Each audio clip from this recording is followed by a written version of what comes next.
Hey guys, so I wanted to make a quick video to talk about the difference between a fully inbounds Alpine performance oriented boot and a completely touring oriented out of bounds boot. So there are just a few differences that can be kind of critical depending on the skis that you use or what you want to get out of them. And for this video I chose my only true Alpine oriented boot. This is the full tilt first chair. And it has no walk mode. It is purely meant for downhill skiing, has that plate there. And I chose my Radical Pro just because this is probably one of the most common touring boots out there. And it fits all the bills of a touring boot. And it is truly only meant to go into tech bindings as opposed to this boot, which is only truly meant to go into Alpine bindings. I may also use this blacklight boot to illustrate some specific touring features that are a bit harder to see with this boot, but most of the time I'm going to be talking about these two boots. So moving straight to the Alpine boot, I'm going to guess that most of you who are watching this video are starting inbounds skiing, because that is the standard way, and then you're maybe thinking about getting your first pair of backcountry skis and boots and all that stuff. That's why I kind of am gonna start with the Alpine boot variety. But another thing I could add in is a boot that fits right in the middle. So a 50-50 style boot. And this is one that can go into Alpine bindings or tech bindings. So it can kind of fit the gambit right there. So I will talk about this a little bit after I talk about these other two sides of the spectrum right here. And then maybe if you're looking at skiing, a certain amount inbounds, certain amount out of bounds, you can have either two setups, or you can find a boot that allows you to have one boot and then you have one pair of skis or two pairs of skis rather than having multiple pairs of skis and multiple pairs of boots. First, let's talk about Alpine boots.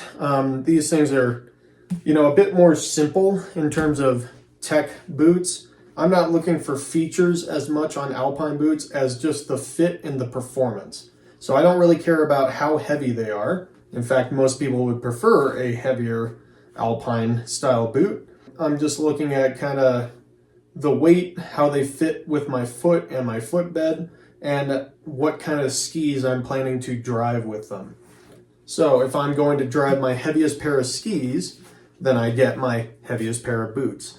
And then another thing you'll notice is sometimes if you're skiing a lighter boot with a heavier ski, that can fatigue you faster, just because it's a bit more work to kind of arc the ski and do whatever you want with it. So having the heavier boot can help save you a bit of energy. Alpine specific boots are pretty much always going to be heavier than touring specific boots. That's a big difference right there, because you don't have to walk with these uphill, right? You can use the chairlift.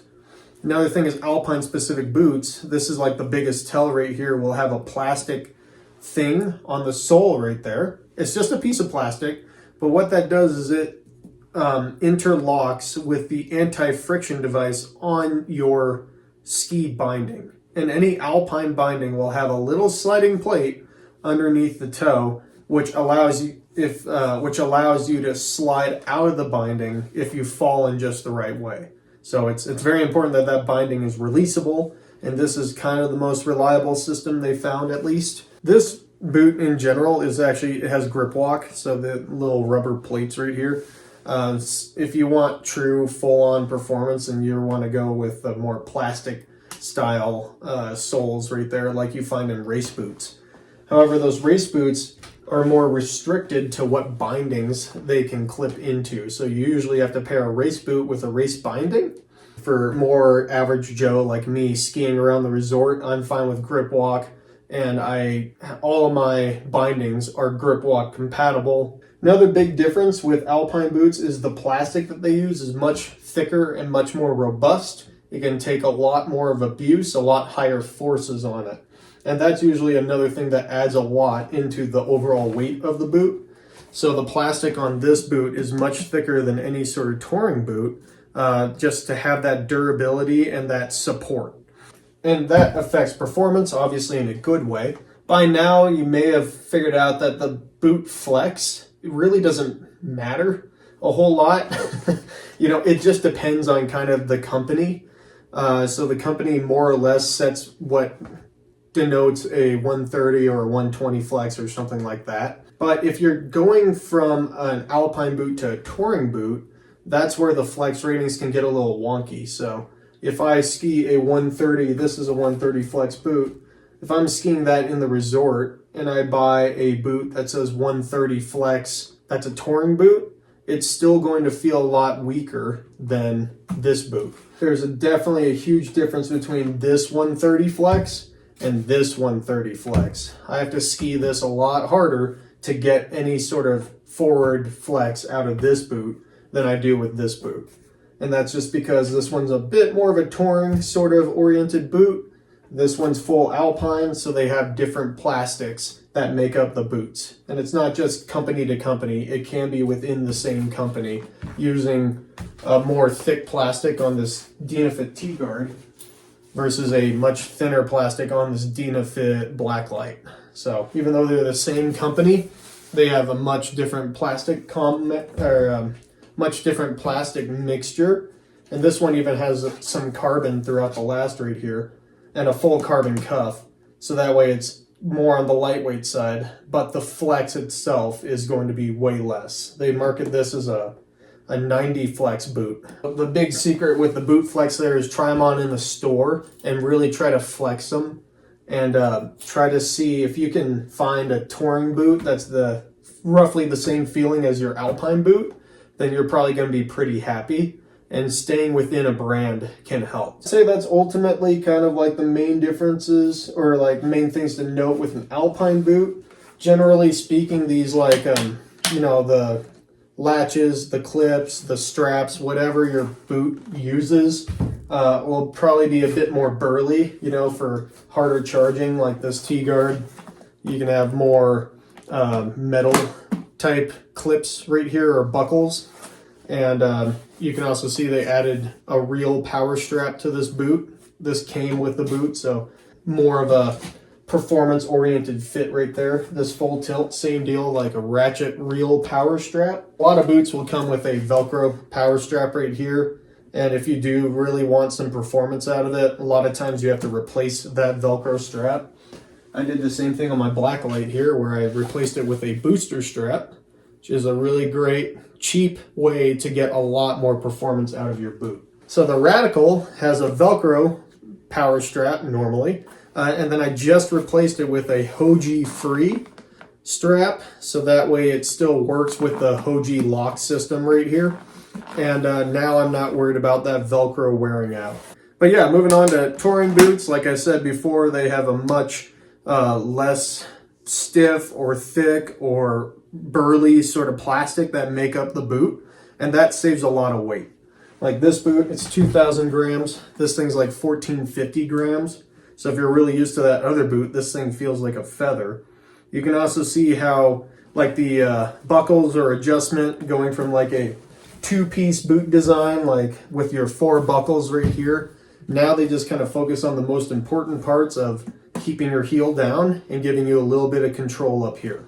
And then they give you this extra one to, like do whatever with. A lot of touring boots will kind of build their cuff straps higher up onto the cuff. The Blacklight here, this is a really good example where like kind of, your heel is down here, but all of my cuff straps are up higher as opposed to something that's a bit more even like this, where my heel is down here and then I have all throughout the cuff, I have 3 different things to lock in that cuff. Whereas here I just have 2 things and then they're way higher than kind of where my ankle is. You're going for less performance and more for uphill sort of gain. So what I end up doing is I crank this thing down a little bit tighter to really hold my heel in place. And then I don't have up here as tight, so that way I can just flex the boot and use those for steering. If you don't know yet, like all your steering from your boot or into your ski comes from right here. And that's why they focus in on that. And then the rest of the boot is more just stripped down so that way you can save weight and save complexity. You'll notice the sole, there's no plastic thing on this sole right here, so that's a pretty dead giveaway that this is not meant to go into an Alpine binding. And then you have your two tech pieces right there, and then your tech heel piece. The final thing is kind of like the general fit. So I talked about fit with these more performance boots and how they tend to be a lot more snug. Ski racers will often jam their feet into boots that are like 2 or 3 sizes smaller than what they normally wear. I have heard stories about 3 sizes smaller, but they're using like race liners in them, which have like very little insulation but allow for really maximum shell contact. And that's not what we're going for in our touring boots. Touring boots are for all day wear. So this is European riding, and now we're moving into Western riding, so to speak. I don't know why I just made that horse reference. I'm really not the horse master. May have gotten that totally wrong. But either way, these boots are built more for comfort. So the liners tend to be a bit more roomy, and they tend to be a lot more flimsy also, which is why I upgraded this with an Intuition liner. I have all day comfort in this boot. Since it's more roomy, it keeps my foot warmer. So that way if I'm, out all day, multi-day tours, this boot keeps my foot nice and warm. It definitely comes at the cost of performance. And so if I'm skiing in bounds, I may be holding my edge a lot harder, going a lot faster, mowing over, ice chunks and chunder and whatever with these sort of boots right here. But when I'm in the backcountry on lighter weight boots and skis and bindings that are a lot less forgiving like tech bindings, I'm not skiing super crazy. If it's a powder day, then yeah, sure, we're like hopping, we're moving fast. But if it's a steep 30-degree ice slope, then I'm doing hop turns. I am not going that fast. And so I can use these lighter weight boots like this Radical or this Blacklight right here, and I can save the weight going up, but I have to adjust my skiing style on the way down. And I think that's a big disconnect that people have when they go from the front country into the back country on different gear. And that's why you get a lot of people using as their first setup something really heavy, because they want that feeling and they understand their skiing style in the resort. But as you move to the backcountry, things get different. Your objectives become different. Your goals for the day are different. And you have to ski more conservative anyway. So if I'm going to be hop turning my way down any sort of slopes, then I might as well save the weight. There's really no reason why you can't clip a touring boot into an Alpine binding. And I've had to do that before in my life. I've had to do it and I've chosen to do it before. Most of the time these days, I'm if it's a tech binding, I have a touring boot. And if it's an Alpine binding, I want a boot that can go into an Alpine binding. So this boot, kind of does it all right here. If I'm in an Alpine binding, I really want that releasability. Because sticking a touring boot without this plastic thing right here into an Alpine binding is kind of a little bit of playing with fire. And that's where, people have seen those lateral tib-fib fractures because your boot can't release from the binding properly. There are some adjustments on some Alpine bindings where you can rotate the toe piece higher, and that can help with that releasability, but it's not on all of them. So you got to kind of see what's up, and it may be kind of hard to find some sort of ski shop that would help you out with this, because the liability of recommending someone to ski with that boot is pretty high on their end of the spectrum. You're definitely not going to get an Alpine boot in a tech binding, but you could get it in something like a shift binding or a Duke PT. Like you could plug this boot into those bindings as long as they're in downhill mode. You just won't be able to use this boot going uphill. So what you have to do if you really want to tour with this boot, you got to get a frame binding. Frame bindings are total character builders because they are big and heavy, and they don't even allow you to ski that well because they don't let the ski flex under your foot right there. And it's the entire setup. There we go. You're lifting up this entire thing. It's like super inefficient. But if you did want to ski in your absolute favorite pair of, or your only pair of downhill oriented boots, then you can get yourself a frame binding. One thing that's really good with them is that they are like super cheap. I think they're like $200 to $300 or something like that. So also, I guess if that's the only way how you're gonna get out there, then you should do that. Another big thing about the whole Alpine or touring boot in the Alpine bindings is the toe height. So a lot of these touring boots are built with some sort of rocker, like going upwards in the toe. And that's to help you with walking, more fluid walking motion.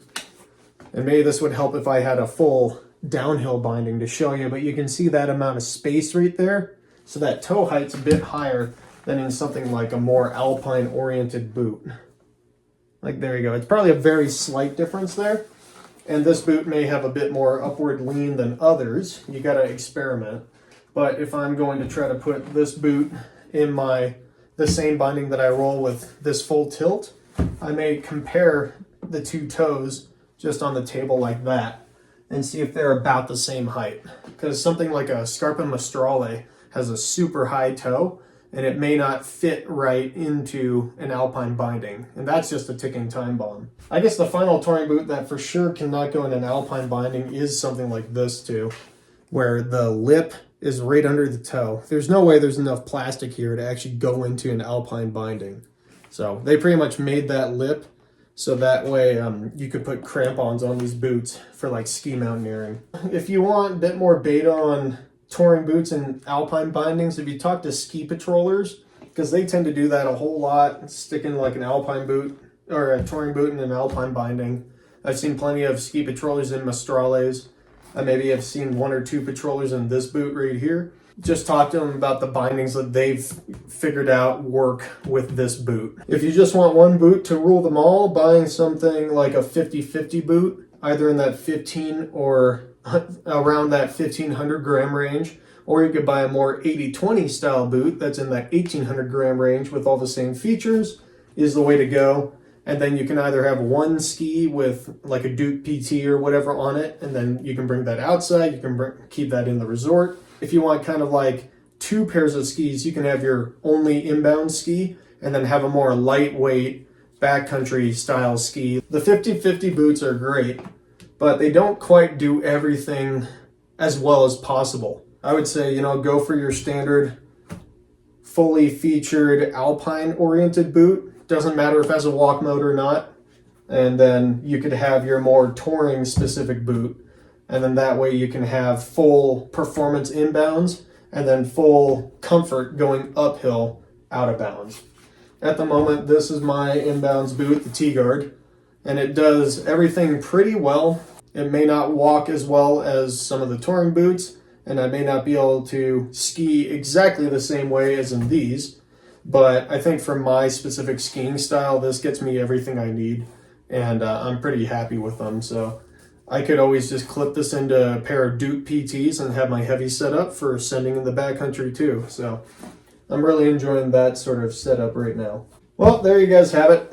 That's pretty much the main differences between touring and Alpine boots. Hopefully that helps you with making an informed decision whether you want two boots or just one boot that kind of meets the middle with both of them. I'm always here for questions. You can always leave a comment about that and then see what other people have to think. You can bounce these ideas off of other people, or Facebook groups are also a great way to get some beta. But a lot of it does come down to maybe personal opinions. And I think a big part about it that no one ever thinks about is skiing style. Carvy, ski racer kid, you're going to want something out of your setup that someone who's more of the backcountry big adventure type person won't want. So those are like two complete ends of the spectrum right there. And so all that goes off of your skiing style and your aspirations. But hopefully this helps point you in the right direction. So if you like my video, then please like, share, and subscribe. Stay tuned for more skiing related videos, or climbing related videos too, which I have a lot of those. Thanks for your support, and I'll see you in the next one.